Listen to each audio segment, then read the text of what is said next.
So ito yung isa pang project natin, pandetekto ng ng tubig sa gasolina. So pag-usapan natin yung sensor. Yung sensor kasi floater yung nakalagay oh. So hindi siya nakaka-detect talaga ng gasolina. Ang ang hinala ko ay ito, yung density nito ay mas mataas kumpara sa gasolina. Pero mas mataas ay mas mababa kumpara sa tubig. Kumbaga ito ay buoyant sa tubig pero lumulubog pagka gasolina yung present. Bali kasi dahil mas mabigat yung yung tubig. Alam natin na yung laging nasa ilalim yung tubig, hindi siya humahalo sa gasolina. So kung nasa ilalim yung tubig at ma-reach niya to, papalatangin to ng ating tubig.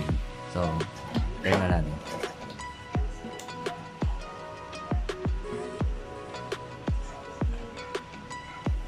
So yan. So pagka na-reach niya yung yun, water detected. So ito naman, I'm feeling ko dito kasi floater lang naman siya. Feeling ko may reed switch sa dulo.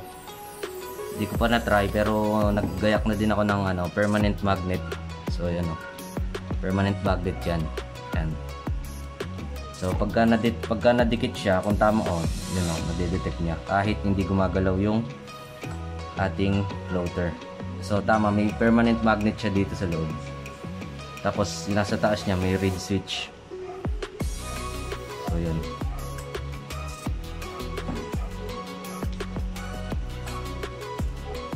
Try naman natin kung yung mga sinabi natin ay totoo. Try natin lagyan ng tubig tsaka gasolina. So ayan, meron ako ditong diesel fuel, lagyan natin.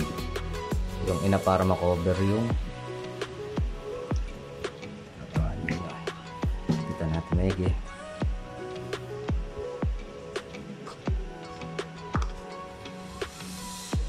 Lagyan pa natin. Check. So ayan, meron na pero fuel is safe pa din. Bigyan natin konti. Ayan. So hindi lumutang yung floater kahit hanggang dito na yung laman niya. So kaya hindi ko pinuno ay para naman sa tubig. So expect natin mas mataas yung density ng tubig. Kaya magsisink siya sa ilalim and then papalatangin naman niya yung floater. Oop.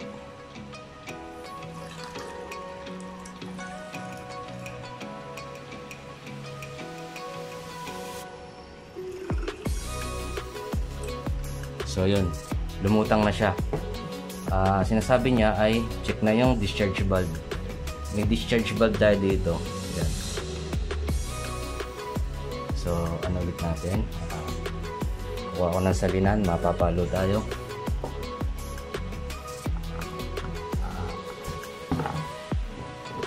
Yan. So discharge natin yung tubig.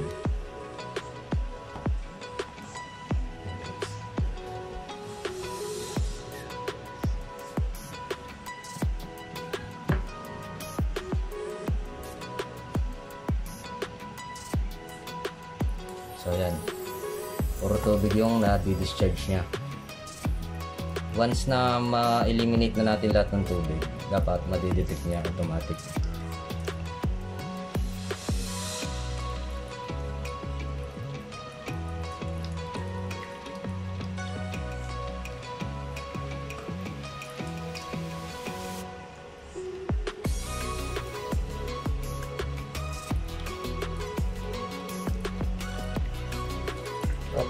Fuel is safe na.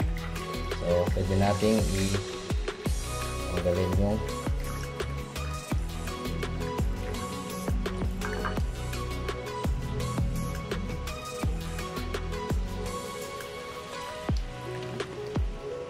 nakabita.